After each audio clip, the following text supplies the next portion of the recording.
those who are joining us on our Facebook page. So this week, we want to talk about, this is Palm Sunday. And it's not like I knew that, I just heard that from someone this morning. But I thought I'd go ahead and incorporate it because it's actually rather important. And the thing is this, is that we're going to be, Glenn's going to bring the talk next week, and he has a lovely talk. We talked about it yesterday about the resurrection, and it's going to be beautiful. This week, I want to talk about living fearlessly. That is my talk topic for today, is living fearlessly. And there's so many reasons why Jesus was here. But one of the biggest things was he's our elder brother, and he came to share some things with us, and to show us what it would be like if we clearly understood that we are the I am individualized. That God flows through all of us, and that was his salient message. And I want to talk to you about that today. That if we understood that, what the message that he came to give us, we would transcend apparent limitation, because we would know who we are. And so I want to talk today on 3 points. That one, the thing that creates within us, we have the power to create. That means we have the power to recreate. Which means whatever we might be doing that we don't care for, we can change. And we can recreate it because it's the same power that does it in the same way. And if we understand how it works, then we'll be able to create the life we're looking for. And that divine forgiveness is a huge part of that. And when we forgive divinely, we transcend any ideas of error or sin or mistakes, and we do that by renewing our minds. We just simply change our mind about it. And that's what Jesus came to talk to us about. We don't need to, he didn't die for our sins. He came to talk about there are none.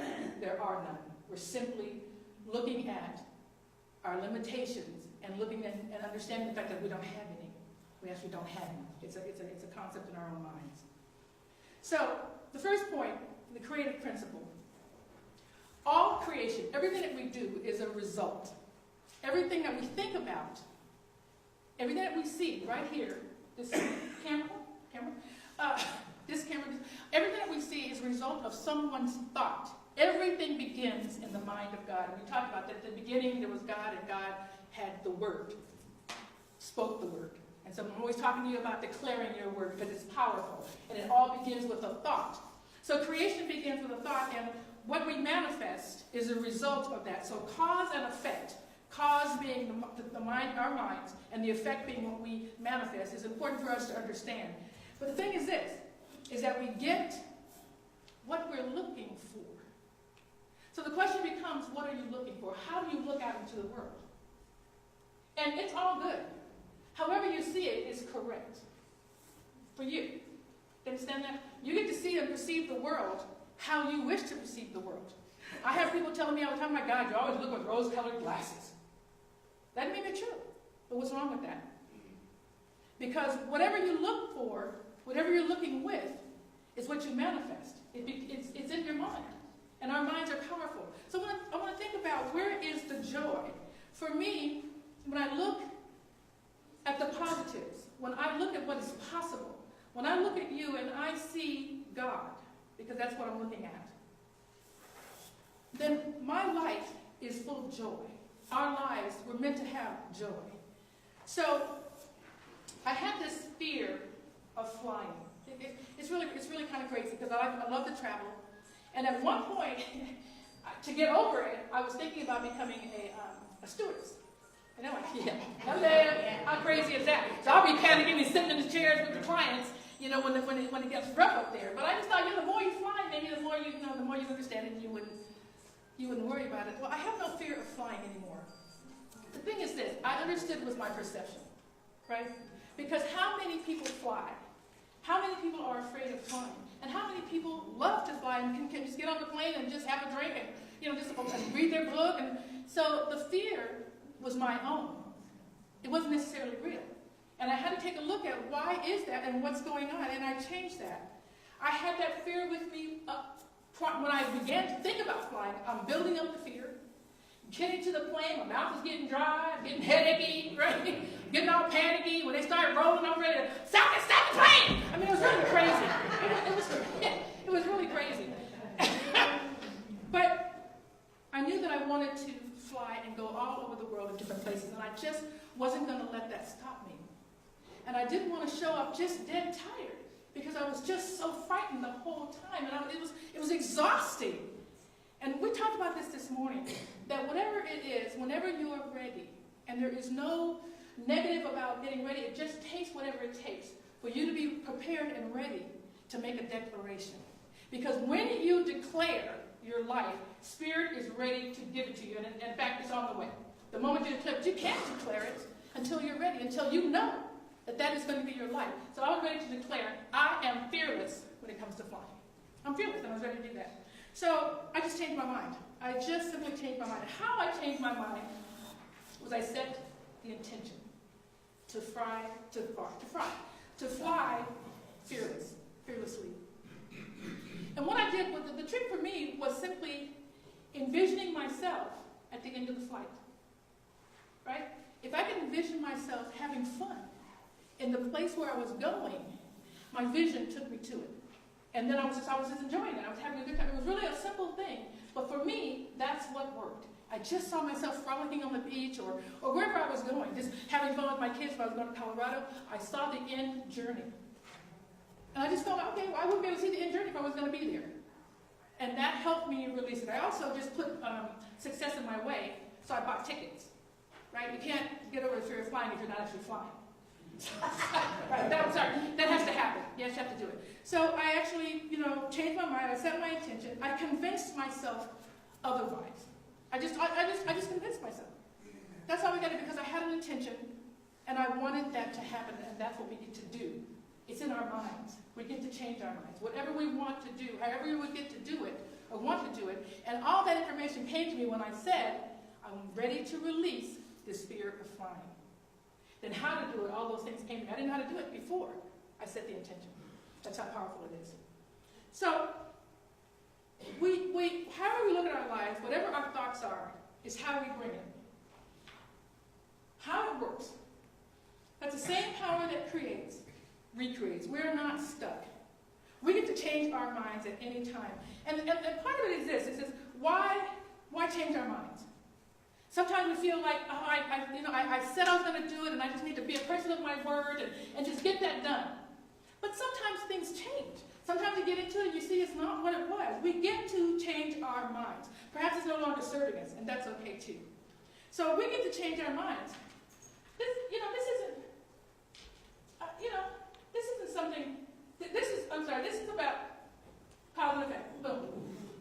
Okay, so we're just going to play again. So the guy in the green, see, boom, he falls over something, that guy falls. Now the rest of them get off and walk it. They see, oh no, you know what, driving across that sand isn't going to work. They change their minds about it. And I'm sure the guy in the green changed his mind too as soon as he gets up.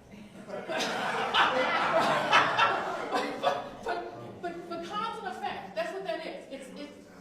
He ran over something, it's immediate. Things happen. The law of cause and effect is not judged. It didn't say, you know what, the guy in the green shirt is a good guy. He didn't deserve to flip. I'm not going to let him flip. That doesn't happen that way. Because he ran over something that the bike couldn't handle. And that's how the universe, gravity works, the laws work, it all works. The other guy didn't have to run over that same piece. They could say, oh, no. We're not doing that. And we get to do it too. So he's going to say, oh, no, next time we're not go over that sand, right? We get to do that. That's the they may have created the lump when they went over. Who knows? Yeah, who knows why they did that? You're exactly correct. Thank you. And by the way, I love the fact that Gail says stuff. So please, I do. We get to make it more real and make the experience our own. So please feel free to jump up and say, not jump up, but just spit it out. If something is happening up here and you want to say something to me, go ahead and say it. Just because I'm talking doesn't mean you can't talk either. So how do we know? How do we know the voice of God? Because that's the thing. Is that, I talk to you all the time about setting your intention, that Spirit will show you the way. So then the question has to be, how do we know when Spirit's telling us something? Because there's lots of noise in our head, right? Lots of things going on. Lots of people have opinions. Which one's God's advice and which one's somebody else's opinion? I had someone else ask me the other day, last Sunday we were talking, and she said, PJ, you're always talking about listening to Spirit, and I don't hear whispers. So can you please tell Spirit to talk a little bit louder, or hit me on the head with a brick, or whatever. The whispering thing doesn't work for me. Okay? And that's okay. It doesn't work. My sister always said, she talked to God and she'd say, I'm deaf, right? I can't hear. I'm hard of hearing. So I need you to talk really loudly. I have another friend that just needed a sign. And her sign, she has this very specific. And when she knew she was supposed to do something, she wanted the sign to be a hummingbird. And I'm telling you, whenever she was supposed to do something, a hummingbird just showed up at her window. It showed up in her backyard. It showed up. And she knew. My point is this. Whatever you need God to do, so that you know it's God, just ask. Just say, how do I know it is you? For me, and I know that I have conversations with George all the time. And I'm just talking to, like I'm talking to you, I'm just talking to George, I'm like, what is all this about? Why do you have me going down here? And George is talking, I didn't have you go down here. You went down there on your own. You didn't even ask me about this. I hear all the time, this is what I get. Oh, right, my bad, right. So that's how I do it. And also, there's a feeling. And we talked again about this this morning. If I want to do something, when it's George talking to me, it is clear. It is a clear yes. In the absence of a clear yes, it is a definite no. Right? If I'm not clear about it, there's no reason for you not to just stand and wait for a clear yes. You don't need to make a move. There's no hurry. Right? What's the hurry? Until you know for sure that you've heard from Spirit, just stand and wait. Spirit will definitely show up. Whispers, however you want to do it. It is not flaky to feel unresponsive, to feel that you want to change your mind. It's not flaky. This is not working. You don't need to go ahead and come. That's it. It's okay, poor baby. He's so cute, but I mean, there was just an error made. You can change your mind. You know what? The stick, I'm going to have to maybe hold it this way, or maybe break it in half, maybe take it sideways. You still have to figure it out. That's what we get to do. So Jesus didn't come here to tell us that we were horrible, sinful people, and he needed to hang on the cross and die horribly for us. That doesn't make any sense whatsoever. If the highest synonym we know for God is love and joy, why would that be necessary? That has to be in the mind of man. It cannot be what the message is that Jesus came to tell us. So we don't have to stay someplace that's no longer working for us. That dog can drop the stick. That guy can just decide not to go across the sand, or have tires that go better across the sand. Any number of things. If it's wrong, we don't have to do it. If you've outlived it, if it's no longer serving you. I remember my son walking up to me with his diaper in his hand, telling me, Mom, change. And I just thought, well, it's time for the, what is that little thing that we potty? It's time to potty train. You can hand me the diaper. You probably have outgrown that diaper. And it's time, right? No need to try to keep him in that diaper. My grandson kept escaping from his crib. We go in there and he's like not in the crib. He has figured out how to flip out, slide down, and go where he wanted to go. And cross. All right. No, we don't need to keep that crib anymore. It's not holding him. So we might as well get him the bed that he wants, because he doesn't want to be in this thing. We don't have to stay there. We don't have to try to keep some place that's no longer working. We don't have to stay in relationships that aren't working, on jobs that no longer work. We can just change our mind and talk to God about it, because it's time to go. And that's another clue, too, by the way. When it's time for you to make another step, the thing you're doing is no longer working. It just stops working. And there's no real reason, except it's not working. And that is a big clue. When it stops working, there's something better for you. There's always something greater. Believe that. You don't have to try to hang on because you don't know what's next, because that is the joy of walking with God. You don't know what's next. What you do know is that it's going to be greater. You can count on that. So don't bother with trying to hang on to things that are no longer working. Just release it. Let it go. Release the current conditions and accept higher and better ones. So how do we do that? How do we release and set up better results for ourselves and go to the next thing that's in place? We have to set our intentions. I'm just a broken wheel, a broken record on this point of setting our intention. It's so powerful. And we have to speak it out loud. There's something about just talking in your head, just saying something in your head, that's a dream. It's not as powerful as if you say it out loud. You can hear yourself saying it. And when it's not true for you, you'll actually flinch. Your heart will drop. And you know that's where the work is. That's where the work is. Because you're not even accepting it. But it's something that needs to be said and done. It's where you want to go. So I have some affirmations that I do every morning, and I say them out loud. And the more that I say them, the more I know it's me. It is true for me. I gave them to some of the members of our class. And when we started reading, and I said that, I said some of them will make your heart kind of ache, and you'll know that's not really for you, but that's okay. That's what the work is. And the person said the very first one. Okay, then there you go. So I have some here that we're going to repeat. But we want to consciously create and speak our word from a knowing place, because once we can say that, this is what Jesus said. Whenever he did something, he raised the crippled person, he walked on water. In his mind, he just had a knowing. It's done. There was no ambling or messing around. It's done. I know it. And we've all been in a place where we know something. If you're a kid, if any of you have kids or grandchildren or something that you love, runs out into the street, this is such a visceral example, and you see a car coming, there is no way that kid's going to get run down with you standing there, or the thing you love. Because you're going to get out into the street, have the bus bounce off of you, whatever it takes, but you're going to get that kid out of the street, out of harm's way, and you don't know how, and you don't need to know how. What you know is, not on my watch. You're not going to get hurt on my watch. We know that for sure, and we don't have to know how. We just know. That's the kind of knowing that we have when we set our intention about where we want to go, and we know that God is with us. So the final point that, I guess I'm going to do this intention now. All right, so we're going to do our intentions. So these are the intentions that I speak, and I have a few more, but I wanted to give you the ones I think are the most powerful. So if you could read these and with me, and say them out loud, and just listen to yourself. Don't listen to everybody else. Listen to you say them, and see which ones resonate or don't. I love and approve of myself. I am one with infinite intelligence. I release all resistance to my highest good in a perfect way.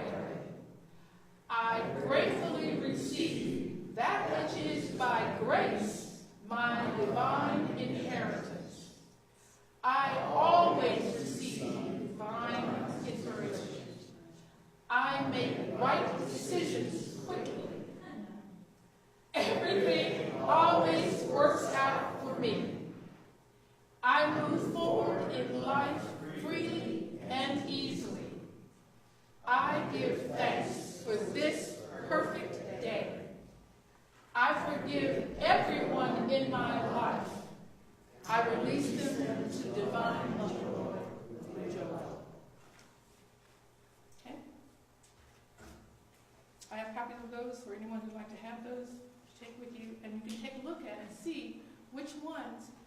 The ones that I had a little bit of trouble with is everything always works out for me. And things do, but to say that, it just felt very egotistical. But when you think about it from the point of spirit guiding your life, it has nothing to do with your ego. It has to do with you knowing God. So finally, what we want to talk about is divine forgiveness. And here's how this works.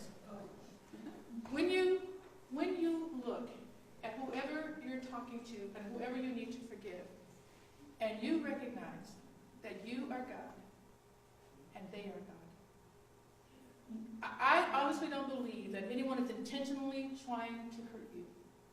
When we look at them from the God place, from our space into theirs, it transcends everything else. Hate, jealousy, anger, it's transcendent. That's all we have to do. That's how it works. That's how forgiveness actually works. True, divine forgiveness. Beholding truly the Christ and God in everyone that you see. You cannot not love them. Doesn't mean you want to be around them. I'm just saying. You can't not love them. You can't love them. That's how it works. So it's divine forgiveness and transcending. This is how we live fearlessly. We know that we create. It transforms our lives as we are living fearlessly, forgiving divinely. We create and recreate our lives. When we change how and what we see and what we're looking at. We know how it works. It's the same power that created us, recreates, and changes any position that we want to be in. Any thought that we have, we can change it. We can renew our minds. We know that divine forgiveness transcends anything that we might be doing, that we might be feeling. And divine forgiveness is the only way that true peace is going to happen in the world, because it's the connection. When we see God in other people, we are connected to them, one God to another. Understand that? So we cannot war against and not love someone we are connected with. That's what divine forgiveness is about as well. So set your intention. Just renew your mind. Know God. Ask God to talk to you in a way that you can understand. Forgive divinely.